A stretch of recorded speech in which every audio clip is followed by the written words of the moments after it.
Olá, esse é o programa Sociedade Solidária, um fórum para o diálogo sobre os desafios do Brasil, uma iniciativa da LBV. Na edição de hoje, nós novamente falamos a respeito do combate à discriminação racial, em especial sobre o empoderamento da juventude negra. Dados divulgados em 2015, o índice de homicídios na adolescência revelam que a probabilidade de um jovem negro ser vítima fatal da violência é 3 vezes superior à de um jovem branco. Como nós podemos corrigir essas distorções e promover a igualdade racial no Brasil? Esse é o tema da nossa entrevista de hoje. Nós temos o prazer de receber novamente, aqui nos nossos estúdios, o Dr. José Vicente, reitor da Faculdade da Cidadania, Zumbi dos Palmares. Ele compartilha conosco a sua experiência no assunto, a sua história de vida e fala ainda a respeito de como os jovens do Brasil podem também lidar e superar esse desafio histórico da desigualdade racial. Bom, primeiramente agradecemos em nome da LBV, o senhor gentilmente sempre aceita os nossos convites, aqui sinta-se em casa. É que é sempre uma grande alegria, eu sou muito bem recebido, muito bem tratado, alegria estar aqui na LBV novamente. São temas que eles exigem de nós mesmos toda a atenção. O senhor tem uma larga dedicação a esse assunto que falaremos hoje. Essa questão da juventude negra requer um olhar especial. Se a desigualdade racial é uma realidade no Brasil como um todo, em especial com os jovens, ela se dá de maneira muito mais grave. Na visão do senhor, por que isso acontece com tanta intensidade, a ponto de termos, por exemplo, a violência fazendo tantas vítimas entre a população jovem e negra do país? Você sabe que a discriminação, toda ela, e a discriminação racial contra o negro, ela é uma expressão da violência ou das violências, não é?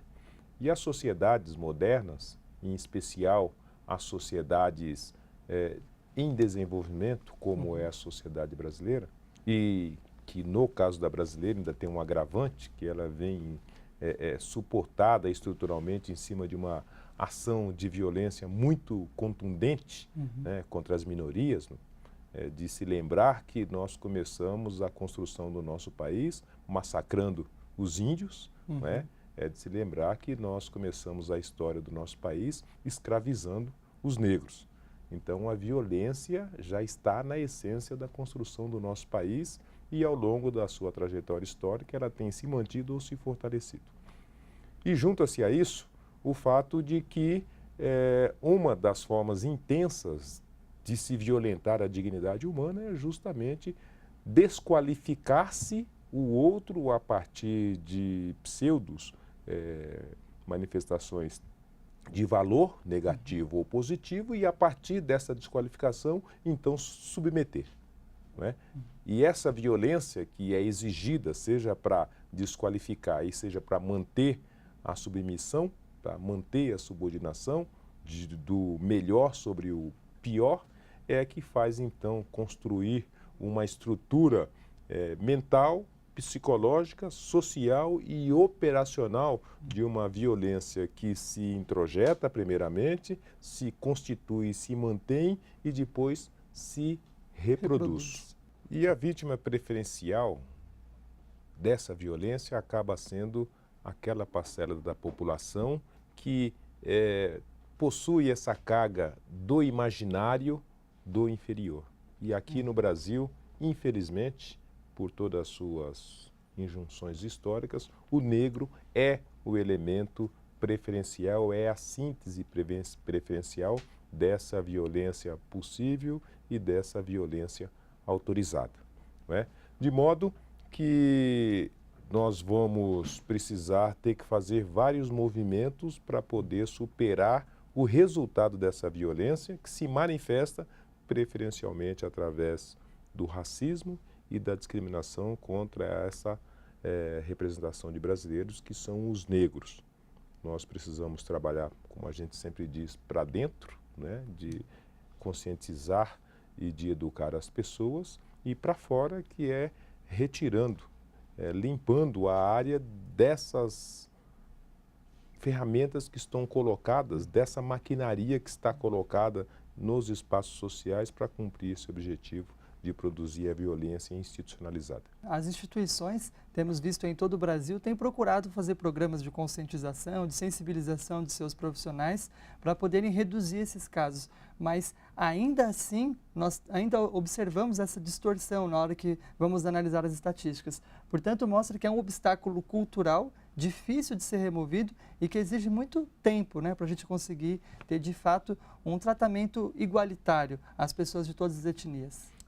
Na verdade, nós temos o que pode se chamar um passivo muito profundo desse tema, e nós temos o que podemos chamar também de um lixo tóxico, não é?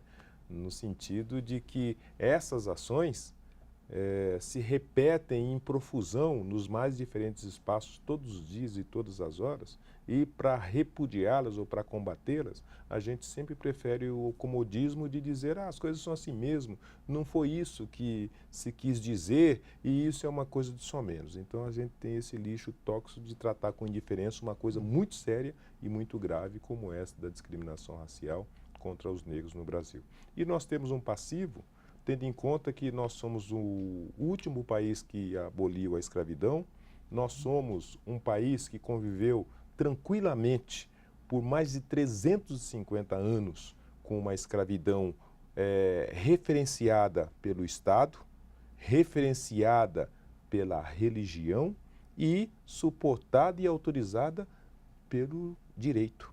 Não é? Nessas três dimensões da construção social, a subordinação de um homem negro pelo homem branco era referenciada de uma forma tranquila e natural. Tinha o respaldo, né? Das leis. Sim, sim, sim. O negro era mercadoria, não é? Você poderia comprar uma televisão, ou seja, comprar um negro, como se comprava, se comprar uma televisão hoje, como se comprava um negro na época, e esse negro se transformava numa letra, né, de título cambiário, e você trocava no mercado. Olha, eu tenho 2 negros, vou transformar num cheque, troco aqui. Enfim, era uma mercadoria como qualquer outra que você comprava aí no supermercado. De modo que nós temos esse histórico de 350 anos sedimentado culturalmente e psicologicamente em todos os brasileiros, negros e brancos, diga-se de passagem, e nós temos uma sociedade que continua tratando isso com indiferença. Foi assim quando da instalação da estrutura de escravidão no país, foi assim quando da abolição,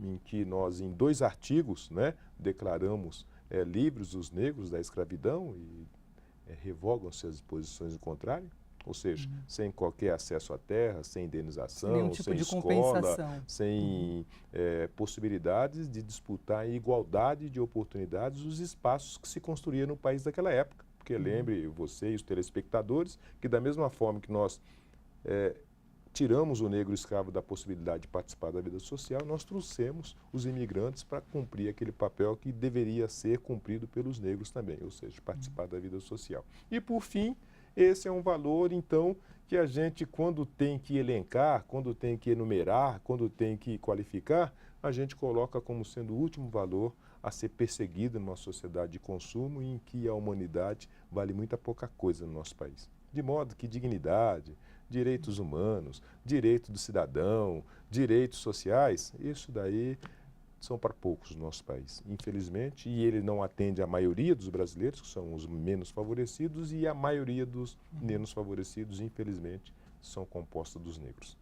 E como valorizar isso, superando todos esses obstáculos que a história colocou diante de nós para que haja igualdade racial? É sobre isso que nós conversamos no próximo bloco com o nosso convidado de hoje, o Dr. José Vicente, reitor da Faculdade da Cidadania Zumbi dos Palmares. O programa Sociedade Solidária vai para um breve intervalo e já volta.